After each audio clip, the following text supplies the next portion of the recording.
Chers téléspectateurs, bonsoir et bienvenue sur Tchad Info TV.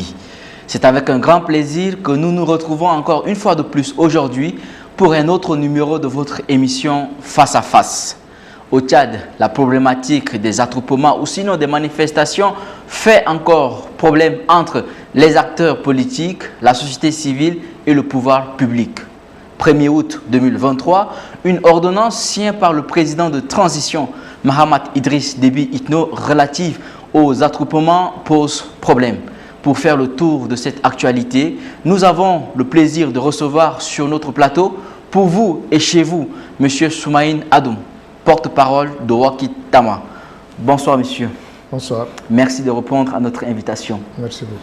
Nous avons également le plaisir de recevoir sur notre plateau, pour vous et chez vous, Dr Korom Assil Dagash, président national du mouvement citoyen Notre Tchad, par ailleurs, coordonnateur national du mouvement citoyen Lissa Wakit Matama. Bonsoir monsieur. Bonsoir. Merci de répondre à notre invitation. Oui, le plaisir est partagé.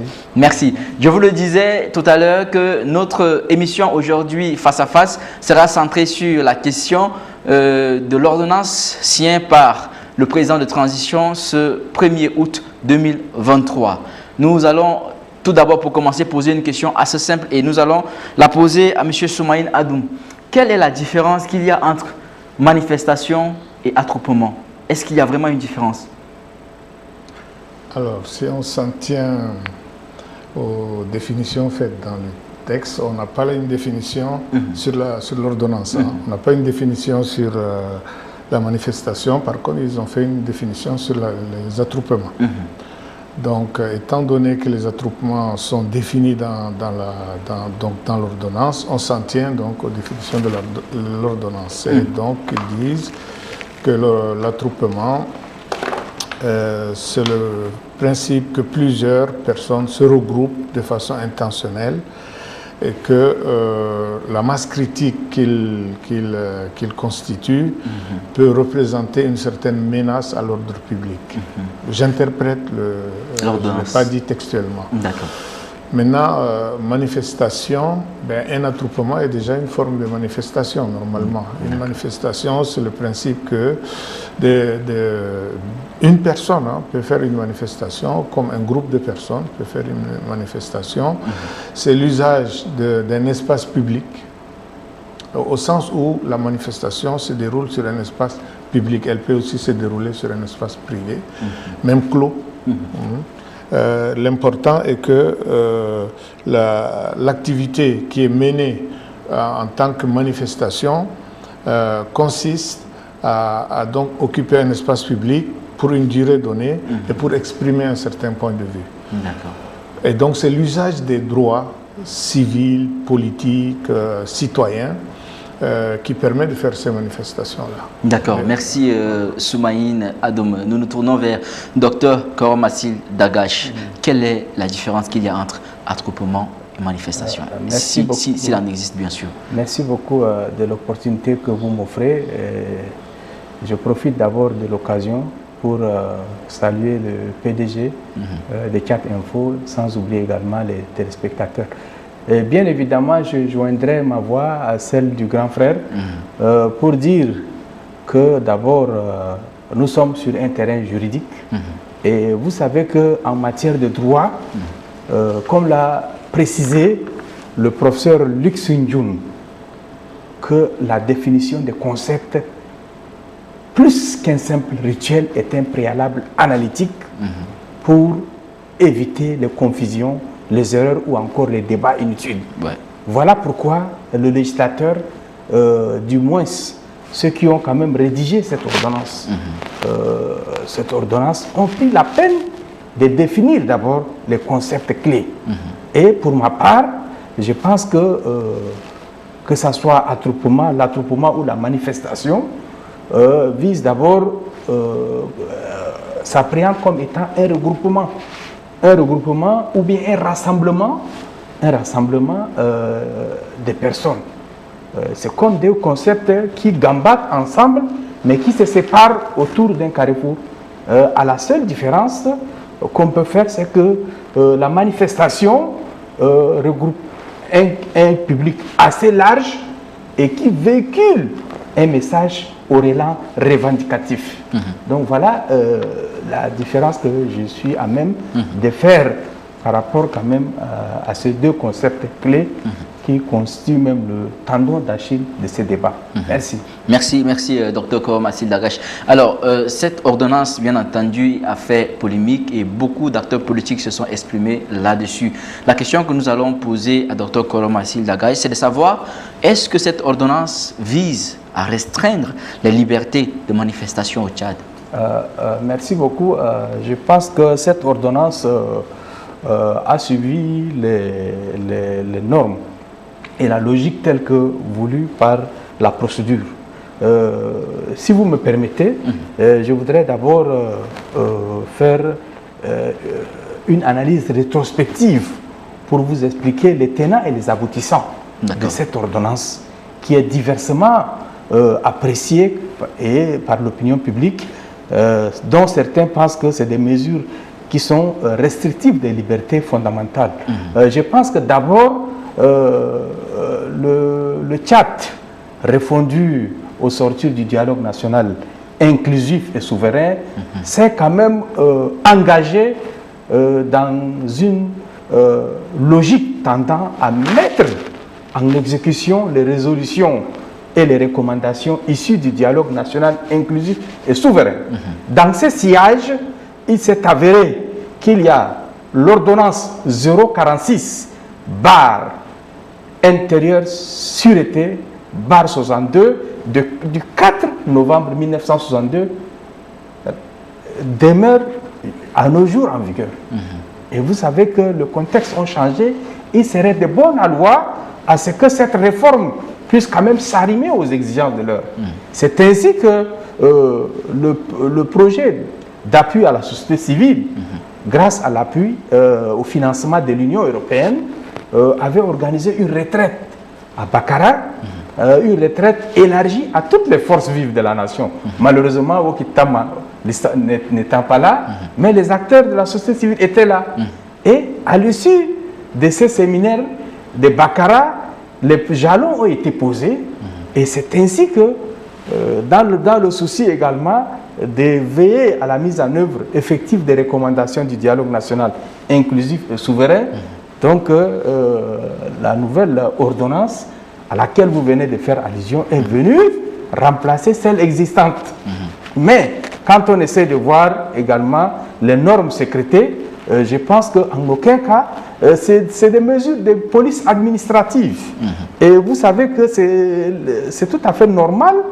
Et je disais que ça a suivi la logique voulue en la matière pour la simple raison que dans un premier temps, d'abord, ça a entériné l'avis spécial du ministère en charge de la sécurité et conformément à la structure générale du gouvernement et attribution de ses membres, notamment en son article 13, c'est au ministère de l'administration du territoire, de la décentralisation et de la bonne gouvernance, donc chargé d'édicter les mesures de liberté publique, de mettre également en musique cette ordonnance, surtout qui a transité par voie d'ordonnance parce que l'Assemblée nationale, le CNT était donc, quand même en vacances. Korom Assil Tout à fait. Dagache, l'ordonnance ne vise pas à restreindre les libertés de manifestation, mais plutôt vient cadrer les libertés de manifestation. Est-ce que M. Soumaïn Adoum est d'accord avec Dr Korom Assil Dagache? En partie d'accord. Mais déjà, je voulais préciser une chose. Wakitama est un regroupement, une plateforme d'associations, de syndicats, d'organisations de la société civile, dont certains étaient au séminaire de Bakara dont on parle. Donc, en tant que plateforme, on n'est pas intéressé à être forcément dans les rencontres telles que les séminaires. Mais nos membres participent. Et justement, à ce séminaire de Bakara, on y était. Par nos membres. Bon, voilà. Maintenant, on revient à la question. Votre question, elle renvoie au contenu de l'ordonnance et non pas aux procédures qui ont mené à son adoption. Sur les procédures menées à son adoption, je n'ai rien à dire. C'est pour ça que je pense que sur ce point-là, on ne discute pas. Maintenant, sur le contenu, il me semble que quand on lit le contenu de cette ordonnance-là. Et quand on voit l'esprit de ce contenu, ça vous renvoie à une autre ordonnance qui est passée finalement sous forme de loi. Je pense que c'est la loi 23 qui a commencé par la voie d'ordonnance, c'est l'ordonnance 18 je crois, de 2018, puis ça a été adopté à l'Assemblée nationale, ordonnance 23 sur les associations. Il y a par rapport à, je prends cet exemple pour qu'on comprenne bien l'esprit de l'ordonnance dont on parle. Ce qui régit les associations, c'est l'ordonnance 27 de 1962. L'ordonnance 27 a été élaborée à une époque où on avait l'ère des partis uniques, qui s'est durci régulièrement pour entrer dans les dictatures, puis l'ère démocratique actuellement.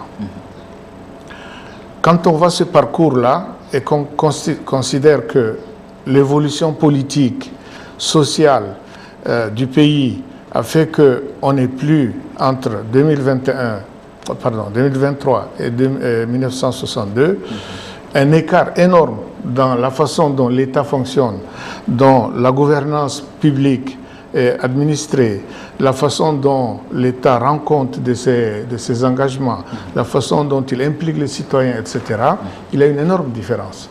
Par conséquent, vu qu'il y a la société qui s'organise et qui participe à l'action publique, en principe, les lois doivent s'adapter et permettre que ce potentiel de contribution, on lui donne une certaine place.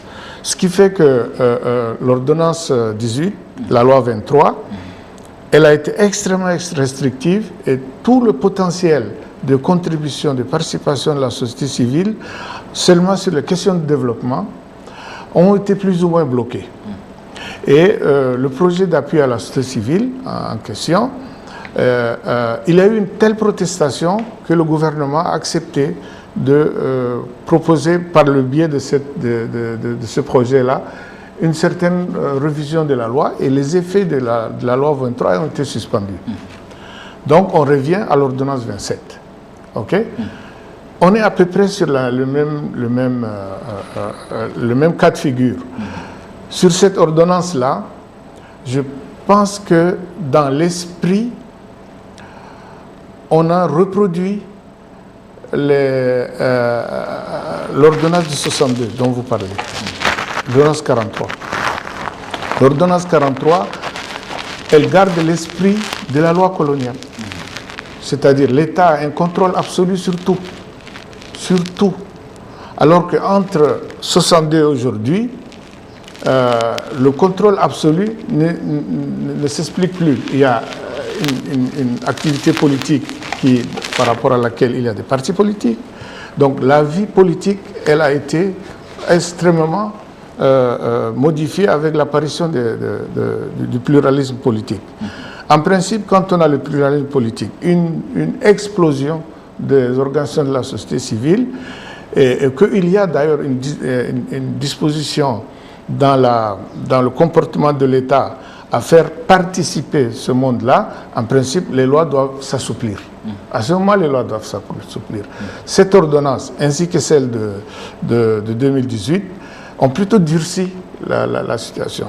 Par exemple, ici, vous voyez, dans cette ordonnance-là, finalement, il vaut mieux ne même pas faire de manifestations.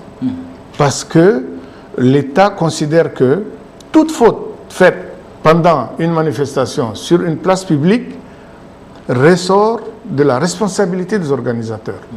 Normalement, quand on fait une manifestation, on s'entend avec l'autorité publique. Normalement, dans les pays démocratiques, c'est le maire, ce n'est pas le ministre, c'est le maire de la ville. Ici, on devait avoir affaire au maire de la ville. Les dispositions, l'arrêté qui organise nous oblige à aller voir le ministre lui-même, ce qui n'est pas nécessaire.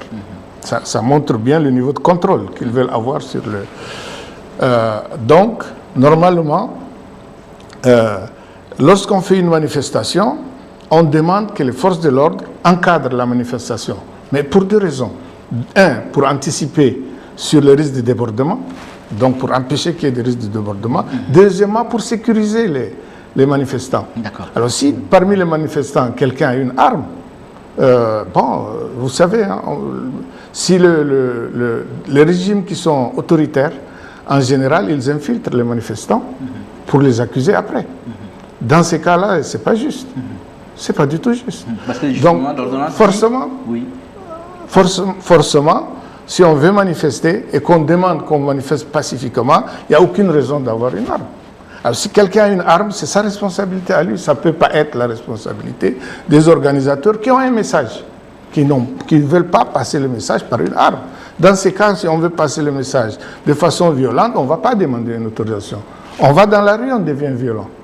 Et lorsqu'on les demande, on les demande et qu'on considère que c'est une démarche pacifique et qu'elle soit encadrée de manière à ce que...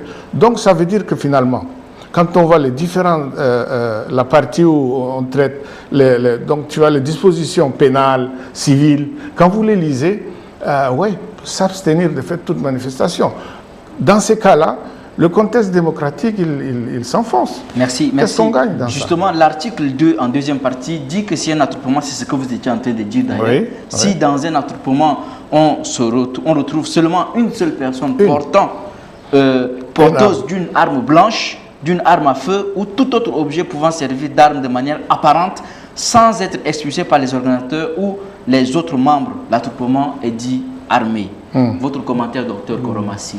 Merci beaucoup. Vous savez que l'État, en tant qu'interprète de l'intérêt général, dépositaire de la puissance publique, doit veiller à la sécurité des personnes et de leurs biens. Et j'avoue que au Tchad, d'abord la jeunesse est instrumentalisée à outrance par des hommes politiques qui ont des agendas cachés. Ils font en sorte que les leurs se trouvent à l'abri et ils embarquent les enfants des autres. Et qu'est-ce qui se passe?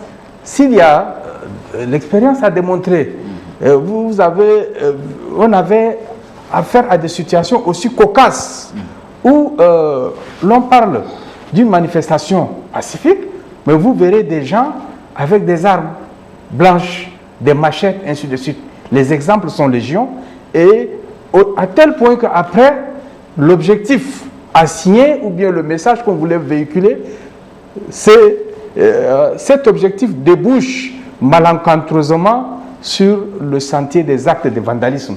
Parfois, on pille les biens des particuliers, ainsi de suite. Les exemples sont légion et nous en sommes arrivés à des situations vraiment dramatiques. Donc, pour contenir toutes ces dispositions, il est quand même du devoir de l'État de mettre en musique les mesures de police administrative qu'il juge nécessaires, lorsque les circonstances l'exigent bien évidemment. Est-ce que vous ne pensez pas que c'est quand même un peu dur? Non, vous savez que c'est des garde-fous, qui vont faire en sorte que les organisateurs puissent quand même prendre toutes les dispositions afin que l'ordre public ne soit en aucun cas, ne fasse aucunement l'objet d'un quelconque trouble. Voilà donc l'esprit qui a guidé quand même le législateur, du moins le ministère en charge de l'administration, au regard de l'article 13 de la charte, qui lui accorde quand même la prérogative essentielle d'édicter quand même ces ordonnances. Surtout quand on sait que le CNT est actuellement en vacances. Donc c'est tout à fait normal que de telles mesures de garde-fous soient quand même prises pour éviter à ce qu'il y ait des débordements. Mais est-ce qu'on ne peut pas interpeller individuellement la personne qui est détentrice d'une arme blanche? Vous savez, il y a dans une manifestation, il y a la réaction de la foule. Donc cette réaction de la foule emporte parfois sur des considérations beaucoup plus personnelles. Et la responsabilité, quand on s'en tient à la loi, la responsabilité en matière pénale, elle est individuelle, mais la personne, quand on prend les anciens arrêtés, il est clairement mentionné, lorsqu'on accorde l'autorisation, lorsqu'on accordait l'autorisation aux gens de faire des manifestations, on dit en cas de casse, de déviation, de débordement, les organisateurs sont responsables. Donc voilà pourquoi c'est des mesures qui sont prises non seulement pour restreindre les libertés, mais pour protéger davantage les citoyens. Parce que l'État d'abord veille au respect des droits, des libertés et des droits de l'homme. Et dans l'ancrage également de l'état de droit, et on ne peut pas dire que le Tchad est au crépuscule de la démocratie. Je suis vraiment tout à fait navré, mais je crois qu'il faut reconnaître que l'état de droit a connu, bien au contraire, une avancée notable et significative à travers les refontes opérées par ces textes tombés qui doivent en principe tomber en désuétude. Le grand frère a bien fait, excusez-moi, c'est là où je voudrais chuter, le grand frère a bien fait de relever également un certain nombre d'aspects. Vous savez, l'ordonnance 047 /INT/sur, c'est-à-dire intérieur sûreté, du 4 novembre 1962, qui était censé quand même protéger ou bien veiller quand même au respect des libertés publiques, donner la latitude à travers des circulaires également aux forces de l'ordre de passer à tabac un citoyen qui mange par exemple la canne à sucre et qui mange la canne à sucre sur l'axe public. À l'époque, je n'étais pas né, mais nous avons quand même lu ces textes, et ces textes ne sauraient quand même résister aux effets actuels du moment. Voilà les quelques commentaires que j'ai fait. Merci. Est-ce que vous avez quelque chose à ajouter? Je peux réagir à ça. De nouveau, on partage en partie nos points de vue. Il y a des domaines sur lesquels je suis tout à fait d'accord avec ce qu'il dit, avec ce que le docteur dit. Par contre, il est très simple que dans une manifestation, s'il y a des débordements, et vous avez bien fait de préciser que le délit, il est personnel. Il ne peut pas être collectif, sauf s'il est fait par un groupe prémédité. Oui. D'accord. Alors, quand on dit il y a une manifestation, il y a une personne, l'article 2, article 2, alinéa 2, je crois. Oui, lorsqu'une personne a une arme, qu'elle soit cachée ou visible, alors, quand c'est visible, les organisateurs doivent le dénoncer à la police. Oui. Nous l'avons fait, nous, dans la marche du 14, la marche du 14 mai 2022, nous l'avons fait.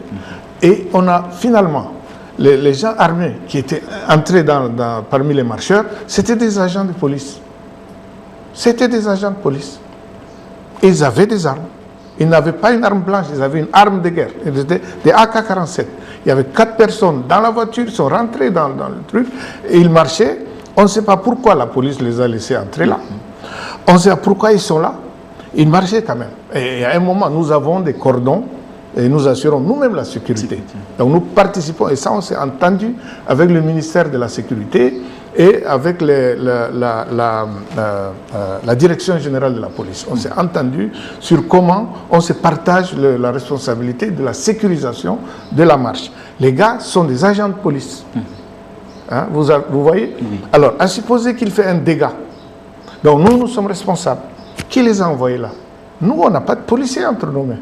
C'est des agents de police, vous comprenez? Ça veut dire que si on met en place une loi et qu'on doit avoir pour objectif de sécuriser la marche, la manifestation, et en général c'est parce que les marches posent beaucoup de problèmes puisqu'il y a un déplacement de foule. Dans ces cas-là, si la loi doit s'appliquer en cas de délit, elle doit être juste. Elle doit d'abord être juste.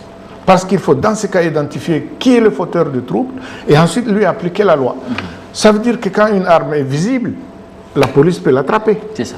Alors, pourquoi donc on incrimine tout le monde? Alors c'est ça, il n'y a pas de justice dans ces cas, dans cette loi-là.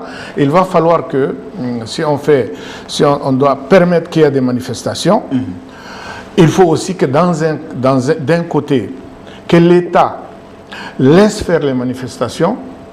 Les responsabilités, il faut les établir dans la seule condition où ce sont les organisateurs qui ont organisé, par exemple, des casses. Et dans cette marche du 14 mai de l'année dernière, il y a eu des vandalismes sur les biens de Total, les stations-service. Il y a des vidéos qui ont été postées sur Internet. Nous avons écrit au ministre de la Sécurité publique à l'époque, lui demandant de chercher les gens, puisqu'il y a les vidéos. Et nous, on a recensé les vidéos, on lui a promis qu'on peut donner les vidéos. Pour que comme ça, on attrape qui a fait À la fin, il y a eu un communiqué pour dire c'est nous qui sommes responsables. Vous comprenez? C'est pas juste. C'est pas juste. Ou bien, on tolère que dans un cadre démocratique, il y a des manifestations, et les manifestations peuvent exprimer une opinion opposée ou différente de celle du pouvoir, et on doit l'admettre parce que c'est ça la démocratie, il faut bien que les avis soient controversés. Et dans ces cas-là, il faut trier le grain de l'ivraie. Et tout ce qui apporte il faut la preuve qu'il y a un trouble à l'ordre public, et la responsabilité peut être établie par les juges. Par les juges. Nous, pour notre cas, le ministre de la Sécurité publique a fait un communiqué pour dire c'est Wakitama.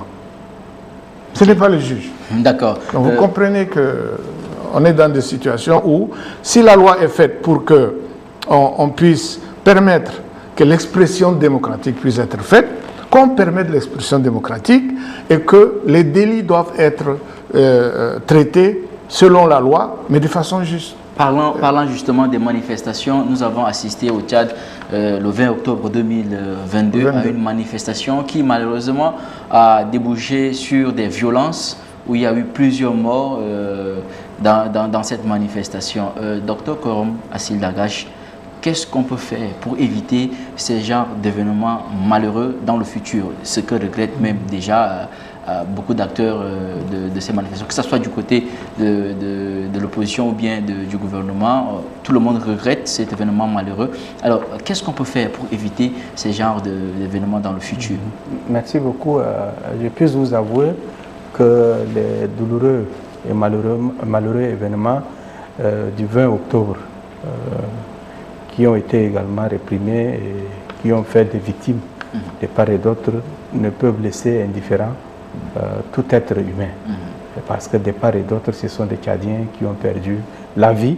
Et nous profitons également de ce micro pour une fois de plus présenter nos condoléances les plus attristées à la mémoire de ces martyrs tombés sur le champ d'honneur, si je peux m'exprimer ainsi.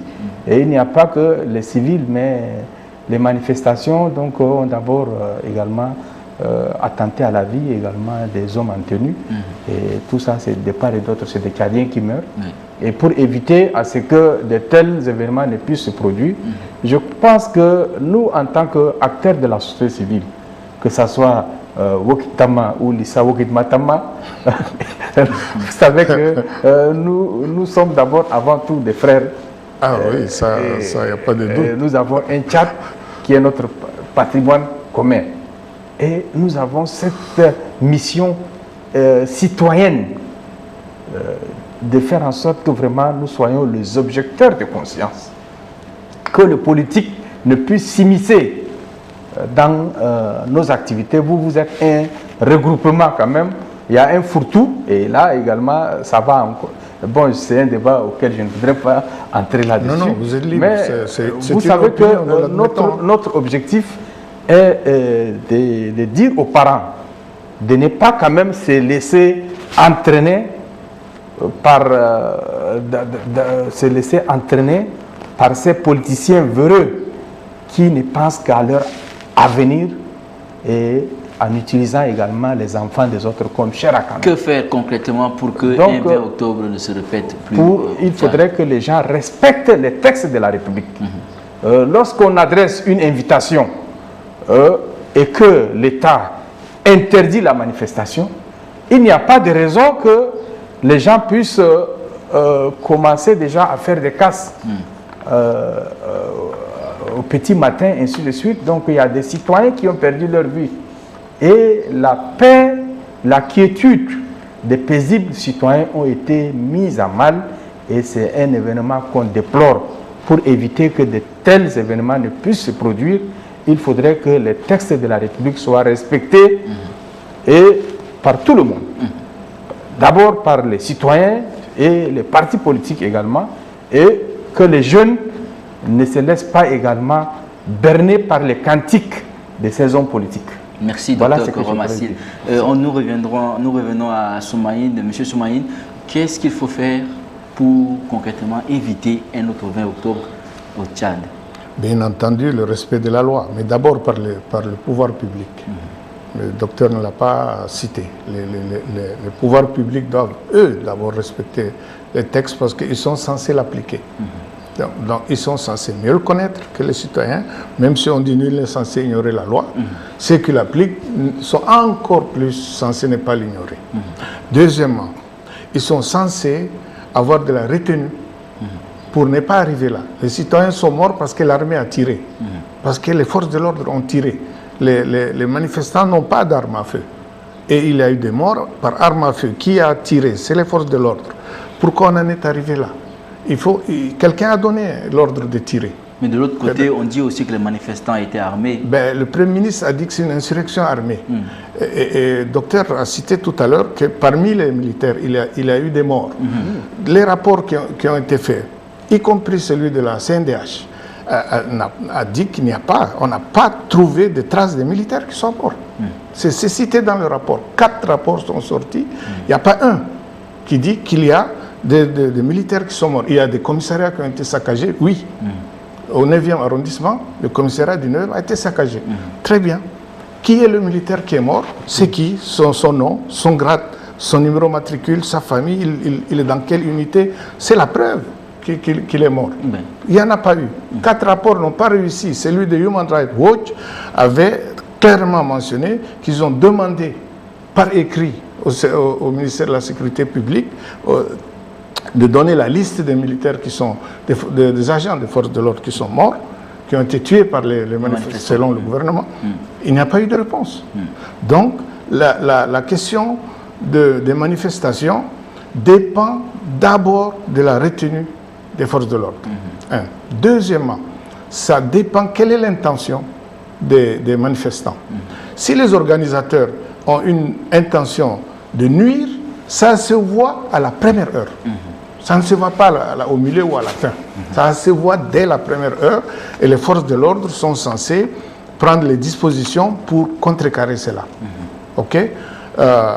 Mais si les forces de l'ordre font et les dispositifs mis par le pouvoir public sont faits de telle sorte que les provocations, l'ensemble on crée un contexte pour que les gens s'affolent et ça fait un effet de meute. Il faut s'attendre à ça. Ce n'est pas le but des organisateurs. Le 20 octobre 2022 n'était pas une manifestation, n'était pas une marche. C'était une manifestation de sit-in rue par rue. C'est tout. Les forces de l'ordre sont entrées, dans chaque rue, elles ont bousculé les gens et les gens se sont mis à courir. Et après, il y a eu les échanges, etc. Il faut établir les responsabilités pour que des choses comme ça n'arrivent pas. Et pour que ça n'arrive pas, il faut d'abord, que l'intention de respecter le droit et la vie des citoyens commence par l'État lui-même. Que l'État fasse ça. Après, l'usage des armes. Là, on a dit que dans l'ordonnance, là, on a, sur les articles qui traitent de la procédure pour empêcher, disperser la foule, on donne au responsable militaire qui est en charge de la dispersion de juger de l'utilité, de la nécessité de l'usage des armes qu'il a en main, c'est-à-dire des armes à feu. Écoutez, si on envoie un citoyen, on envoie les forces de l'ordre, avec pour but déjà qu'ils ont l'autorisation tacite de tirer sur la foule, je ne comprends pas d'où vient le droit. Ça, je ne comprends pas. Ce qu'on peut comprendre, c'est les moyens pour disperser la foule, ce n'est pas nécessairement une arme à feu. Ils ont les canons à eau. Le 20 octobre, on a vu les canons à eau. Par position. Un canon à eau peut disperser la foule. Rien à faire. Parce qu'on met des produits chimiques et les gens s'enfuient. Ils se dispersent. 2, les grenades lacrymogènes. Ça peut disperser la foule. Ce n'est pas létal. 3, ils ont encore les balles en caoutchouc. L'armée n'a même pas commandé. Ils ont directement les balles réelles.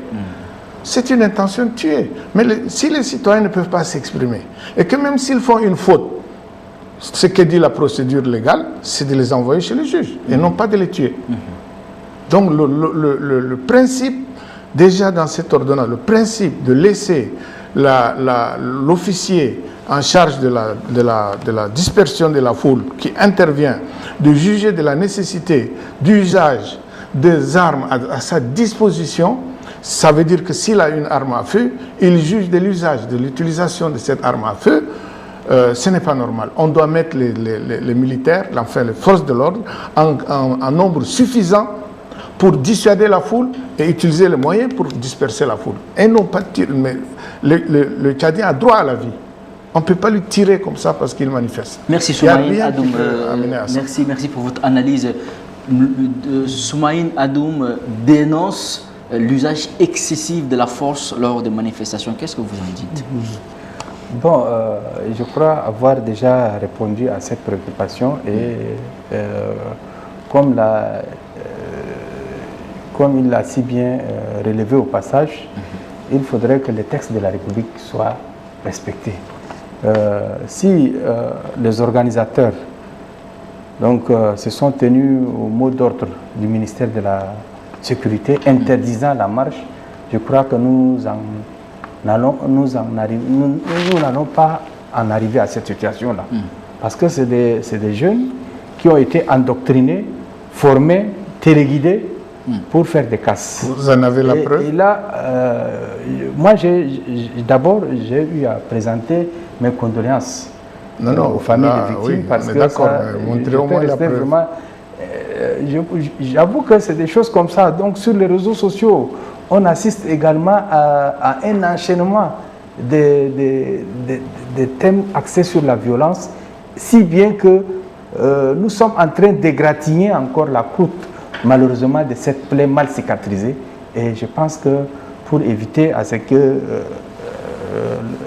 un autre 20 mai ne puisse, 20 octobre ne puisse arriver, il faudrait que les textes de la République soient respectés. Je crois qu'aujourd'hui, nous n'avons pas les textes de 62, mais nous avons quand même des ordonnances qui s'arriment aux standards internationaux et je pense que c'est des ordonnances qui sont à même de permettre non seulement l'exercice des libertés publiques, mais aussi et surtout la reconnaissance d'un certain nombre de prérogatives au titre des droits civiques. Donc voilà ce que je pourrais dire. Je peux juste réagir là-dessus. Ce texte ne s'arrime ni au droit, tout simplement, ni à la charte africaine des droits de l'homme, ni à la charte africaine de la démocratie et de la gouvernance. Elle ne s'arrime à aucun texte des Nations Unies si l'usage de la force aussi, d'ailleurs c'est ce qui a été condamné en premier lieu par les Nations Unies, les organes africains, etc. Ça a été condamné, l'usage excessif de la force, c'est-à-dire donc ce n'est pas légal. C'est parce que ce n'est pas légal que c'est condamné. L'usage excessif de la force n'intervient que face à une rébellion. Là, c'est normal. Il y a une rébellion. Les rebelles tchadiens, on connaît où ils sont. Ils ne sont pas en N'Djamena. Les manifestants ne sont pas des rebelles. C'est des manifestants. Ou on les considère comme pacifiques parce qu'ils marchent dans la rue, ou alors parce qu'ils s'opposent à une opinion du gouvernement, on les considère comme un adversaire. Ça va. Comme un ennemi, c'est un problème, parce que là, la répression, et d'ailleurs dans l'ordonnance, le terme répression est utilisé. C'est le terme répression qui est utilisé. Ce n'est pas le terme. Ils peuvent utiliser le terme dispersion. Ils peuvent utiliser les termes qui indiquent le niveau de la coercition qui est appliquée ce jour-là pour que les manifestations puissent se disperser. On a utilisé le terme répression. Donc ça veut dire que maintenant, on a le 20 octobre est en train de servir de baromètre. Il y a un avant et un après 20 octobre. Donc, à partir du moment où le 20 octobre, l'autorité publique a décidé que c'était une insurrection, il va falloir que les textes qui sortent leur donnent raison dans ces cas-là. Et tel que c'est écrit, tel que c'est rédigé cette ordonnance, elle part du 20 octobre. Et c'est pour ça que attroupement, les termes qui sont utilisés ont été choisis. Et s'ils ont été choisis, c'est parce qu'il y a un but de contrôle social. Ce contrôle social-là, on peut le faire sans avoir besoin à utiliser de la force. D'accord. Le professeur Avoxouma Dionan, que vous connaissez, a affirmé dans une conférence de presse le 2 août 2023, juste après l'annonce de l'ordonnance du président de transition sur les questions de la manifestation ou bien des attroupements, et je cite, il dit ceci: la répression s'organise avec cette ordonnance. Et il ajoute que c'est un verrouillage des libertés publiques. Qu'est-ce que vous en dites, docteur? Bon, merci beaucoup. J'avoue que j'ai beaucoup de considérations au plan intellectuel, donc à l'égard du professeur Avoxouma, quoique étant idéologiquement ou bien politiquement opposé. C'est un homme politique, il faut le comprendre, et quand il fait des sorties comme ça, c'est à des visées beaucoup plus électoralistes, mais qu'il faudrait qu'il comprenne que ces textes ne verrouillent en aucun cas les libertés publiques, mais bien au contraire, ils concourent à les encadrer pour qu'il n'y ait pas de débordement, pour que nous ne puissions jamais tomber dans les erreurs du passé. Merci. Est-ce que la répression s'organise avec cette ordonnance? Je n'ai pas besoin de l'avis de professeur Avoxouma pour donner la mienne. Allez-y. Sauf qu'elle coïncide. D'accord. J'ai dénoncé cette ordonnance-là. Tout comme l'autre exemple de l'ordonnance de 2018 que j'ai cité. Ça va dans le même sens et on a un boulevard actuellement où des textes se multiplient pour ce que j'appelle le contrôle social. C'est le fait d'empêcher qu'il y ait une structure citoyenne qui donne un avis qui ne soit pas le même que celui du pouvoir en place.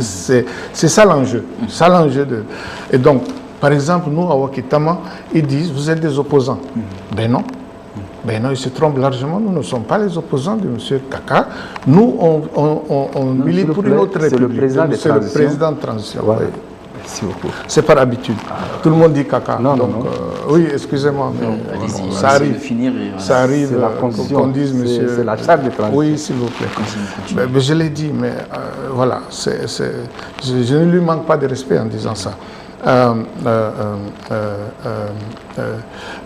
Nous, on n'est pas les opposants de la transition, si vous voulez. Je ne vais pas citer le président. Nous, on milite pour une autre république, tout simplement. Ça veut dire donc qu'il faut donner un avis totalement différent. C'est tout.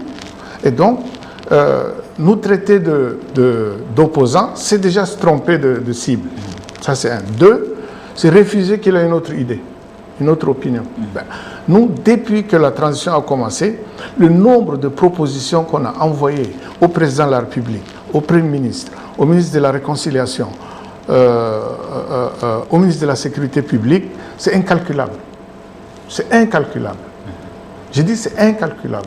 Sur l'ensemble, le processus de transition, sur le DENIS, sur la suite après le DENIS, même aujourd'hui, nous faisons encore des propositions. On vient encore hier de mettre une proposition pour... Et les gens nous disent, mais vous n'avez pas été DENIS, pourquoi vous traitez les histoires de DENIS? Mais oui, pourquoi? Ce qui est en train de s'appliquer à partir du DENIS s'applique sur nous. Donc nous avons toujours une opinion à donner, et ce n'est pas parce qu'on n'a pas été au DENIS que ça nous enlève le droit à une opinion. On va la dire. Et nous assumons le fait qu'on n'ait pas été au DENIS. Donc, ce qu'a dit Avoxouma rejoint ce que j'avais dit. Dans tous les cas, je n'ai pas besoin de me répéter. C'est liberticide. Et c'est pour ça d'ailleurs que l'ordonnance de 2018 a été mise au rebut. Et qu'on est en train de faire une autre proposition. Alors, l'autre n'a pas été réglé, on sort une autre qui est la copie-collée.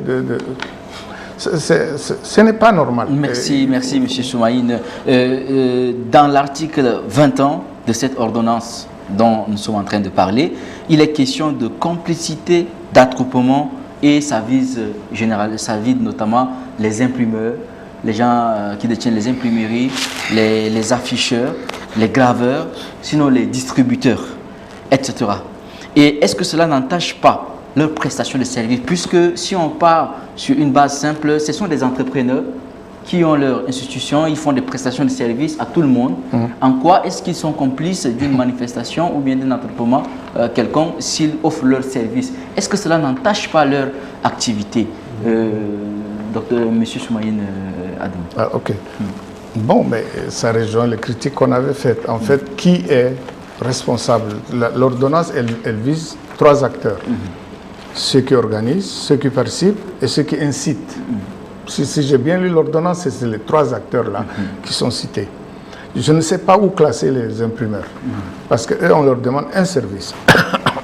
On ne leur explique pas pourquoi un imprimeur offre un service public. N'importe qui peut simplement demander la prestation et il reçoit un tirage qu'il a commandé. Ça ne peut pas être de la responsabilité de...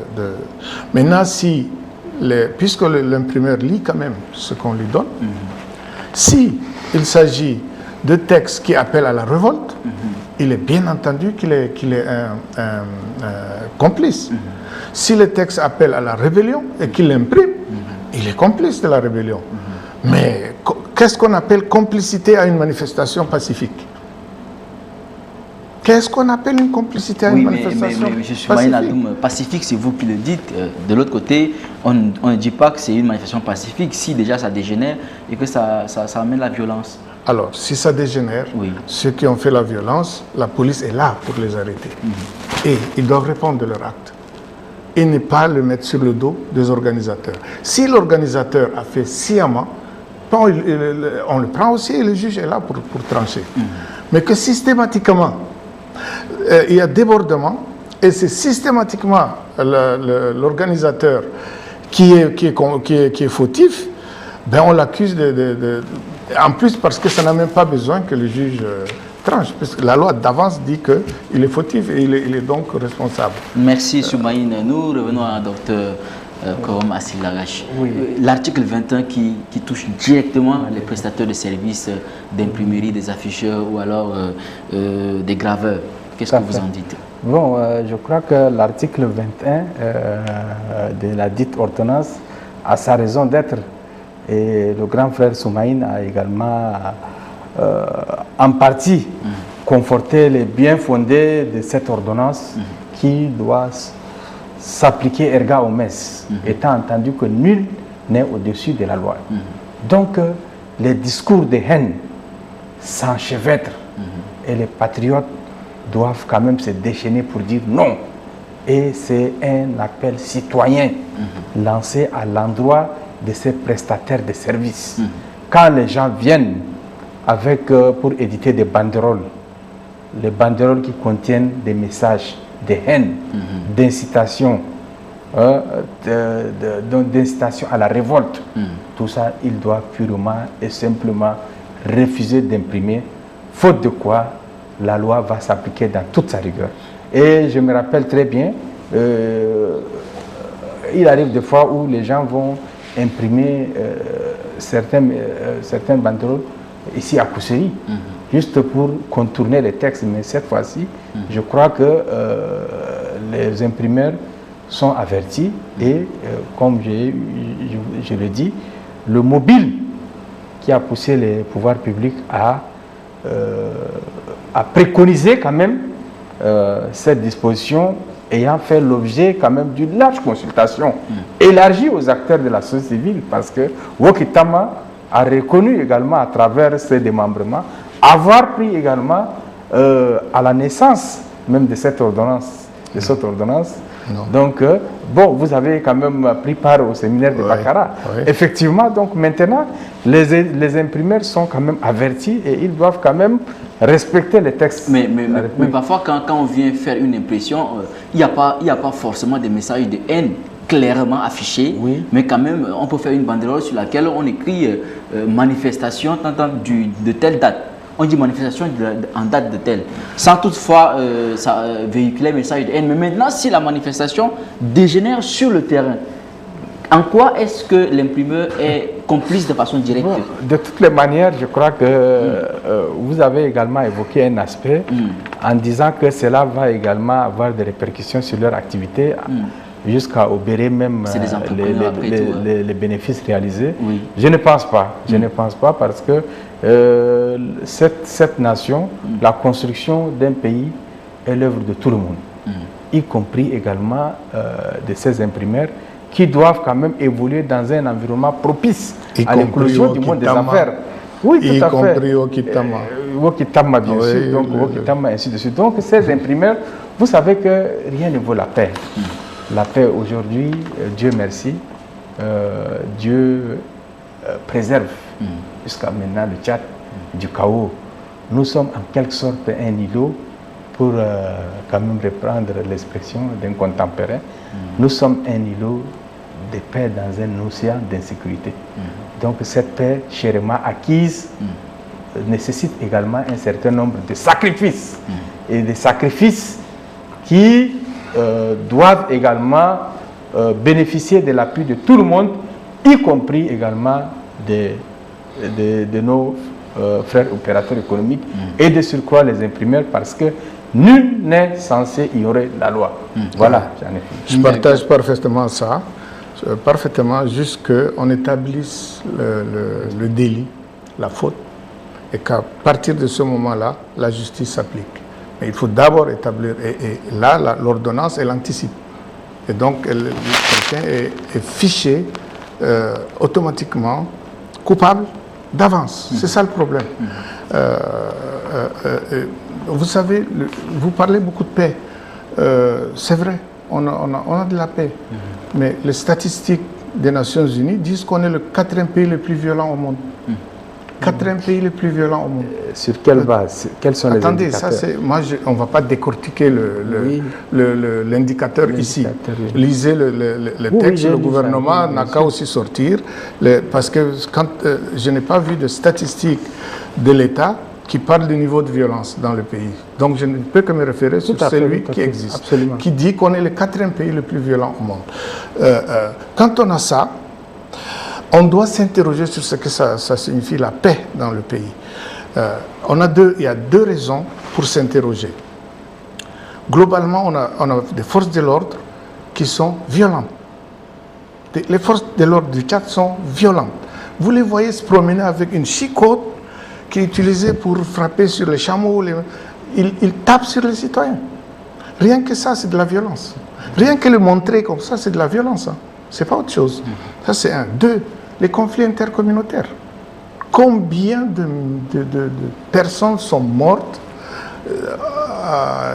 en lien avec les conflits intercommunautaires seulement entre 2021 et 2023. Rien que cette période-là. Alors que l'objectif de la transition, c'est la sécurité. Vous comprenez? Donc, la question de la paix, il ne faut pas la mettre n'importe comment. Tout le monde veut la paix. Les conditions de l'obtenir, on ne les discute pas. On ne les discute pas.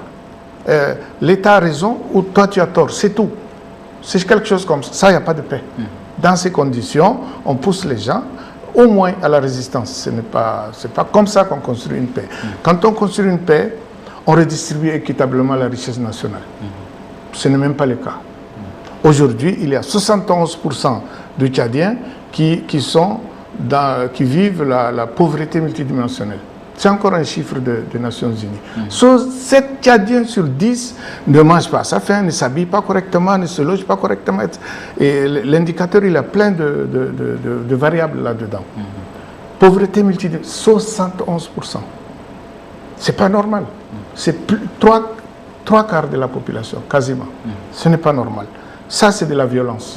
Ça, c'est de la violence. Et on ne compte pas d'autres types de violences. Si on fait le tour, ce n'est pas pour rien qu'on est 4e pays le plus violent au monde. Donc la paix se construit dans un consensus. Et ça, c'est les conditions pour obtenir la paix. Consensus. Quand un Tchadien est mécontent, il n'y a pas de paix. Il va créer le désordre. Et l'État a la responsabilité d'assurer que les Tchadiens ne soient pas mécontents. Merci, merci. Soumaïne. surtout ça. Vous avez quelque chose à ajouter? Allez-y. Oui, bien sûr, parce que... Allez-y rapidement, en 30 secondes, 1 minute maximum. Bon, merci beaucoup. Je crois que les préoccupations légitimement formulées par le grand frère tiennent également la route en partie, surtout en ce qui concerne les rapports accablants. Et ces rapports, il faut le dire, c'est des rapports qui sont publiés par les Nations Unies, mais le problème c'est que parfois, ils ne sont pas sujets vraiment à une approche inclusive. Les gens, c'est quelque part pour pondre un rapport. Et aussi bizarre que cela puisse paraître, la CNDH avait également produit un rapport que nous, en tant que société civile, on a attaqué, alors que la CNDH fait partie également des structures étatiques, et cela prouve à quel point l'état des droits est en train d'avancer. Pour revenir aux questions, par exemple, des militaires, je puisse vous avouer que vos préoccupations sont déjà prises en compte par les recommandations du Vous n'êtes pas le ministre de la Sécurité. Par les recommandations du dialogue national inclusif et souverain, surtout que, à l'heure où je vous parle, les forces de l'ordre sont déjà outillées. Les policiers en formation ont été formés par rapport aux notions du droit de l'homme, et l'ordonnance 32 qui régit également l'armée, qui est en train de faire également d'opérer des réformes salutaires, prouve à suffisance que d'ici l'année prochaine, les indicateurs seront nettement améliorés. J'espère que vous n'allez pas organiser une manifestation pour être face aux forces de l'ordre, et je ne vous le souhaite pas. Non, je ne vous le souhaite pas, parce que vous serez face à ces forces-là. La loi s'applique à tout le monde. Excusez-moi. Oui. La loi s'applique dans les conditions requises, dans les conditions de respect des citoyens. Ce n'est pas qu'elle s'applique dans sa rigueur comme ça, tous azimuts, non. Il y a des conditions d'appliquer. Et l'ordonnance dit, l'officier est en charge il a la latitude de juger de l'utilisation. Vous organisez une manifestation, il arrive que vous n'ayez pas la même opinion que le gouvernement ou pas. Vous êtes toujours d'accord avec le gouvernement. Il y a un moment où vous n'êtes pas d'accord, non? Si vous organisez une manifestation et que ça tourne mal, là, elle s'applique sur vous. Nous sommes en train de tendre vers la fin de cette émission, donc nous allons laisser Dr Korom Assil Dagaye s'il a un mot de fin par rapport à cette émission sur l'ordonnance signée par le président de transition. Bon, vous avez 1 minute maximum. Merci beaucoup. Je tiens d'abord à remercier le grand frère pour surtout l'ambiance empreinte de respect mutuel qui a prévalu tout le long de ces débats. Quand j'entends souvent parler de Wokita manger des préjugés, aujourd'hui je viens de me rendre compte qu'on a affaire à des frères et sœurs intellectuels qui également se soucient du bien-être de notre pays. Et je crois que c'est la vision de tout le monde. Et maintenant, il est question de prêcher la bonne parole pour quand même coudre le tissu social, afin que tous, main dans la main, sous l'impulsion du président de transition, le président de la République, chef de l'État, le général Mohamed Idriss Déby Itno, notre pays quand même puisse aller de l'avant. Voilà le message phare que je tiens à lancer, et ce n'est pas un appel de pied, mais je suis sûr que Wokitama finira également par embarquer dans le navire. Merci. Merci Dr Korom Assil pour le mot de fin. Nous laissons également Soumaïne Adoum pour son mot de fin. 1 minute maximum. Merci. Bon, moi je découvre Wokit Lissawokit Matama, c'est la première fois que j'ai entendu parler. D'accord. Donc ça fait qu'on ne vous voit pas dans nos radars, vous n'apparaissez pas. Donc je ne sais pas pourquoi. Nous avons organisé plus de 103 conférences. Oui, il n'y a pas de problème. Il n'y a pas de problème. On ne vous le nie pas. C'est juste que nous, moi personnellement, peut-être que mes collègues le savent, mais moi, non. Maintenant, dans tous les cas, on est dans un contexte où on est en transition. Normalement, une transition a des pouvoirs limités. Et il y a des domaines sur lesquels le pouvoir de transition ne peut pas s'exprimer. Par exemple, cette ordonnance, elle peut attendre. On peut toujours fonctionner avec celle de 62. Elle peut attendre. Elle peut attendre. Et ce n'est pas parce qu'il y a eu le 20 octobre. Donc, il y a des domaines sur lesquels va falloir avoir de la retenue et c'est consacré aux objectifs de la transition. Ça, c'est un. 2, c'est normal qu'il y ait de l'implication. C'est normal qu'il faut contribuer. Il n'est pas dit qu'en contribuant, on est forcément à l'intérieur. On peut rester dehors. Nous, il y a beaucoup de propositions que nous avions faites qui ont été prises en compte. On n'avait pas eu besoin d'être dans un gouvernement. Voilà. La contribution est un engagement citoyen. Nous avons cet engagement citoyen. Nous ne voulons pas que notre pays aille droit au mur, qu'il prenne feu. Ça suffit 79. Il ne faut pas d'autres 79. Mais il ne faut pas les conditions pour arriver de nouveau à d'autres 79. Et nous, on estime que si cette transition-là continue dans ces conditions-là, ce n'est pas exclu qu'elle aggrave les situations, ce n'est pas exclu. Et c'est pour ça qu'on se bat pour que les choses se remettent à l'endroit et que les Tchadiens aient au moins leur liberté de s'exprimer et que l'État respecte au moins ses droits constitutionnels. Merci M. Soumaïne Adoum. Wakitama, Lissa Matama. On verra bien à la fin de la transition ce que cela va donner. Nous sommes en train de tendre vers la fin de cette émission. Merci à Dr Korom Assil Dagaj qui représente Lissa Wakit Matama. Et nous avons également M. Soumaïne Adoum qui représente Wakitama. Merci de nous avoir suivis, chers téléspectateurs. Nous sommes arrivés à la fin de cette émission et nous espérons nous revoir très bientôt pour un autre numéro de votre émission Face à Face. D'ici là, portez-vous bien et prenez soin de vous. Merci, à très bientôt. Merci. Alors, je crois qu'on a fini. Ça fait...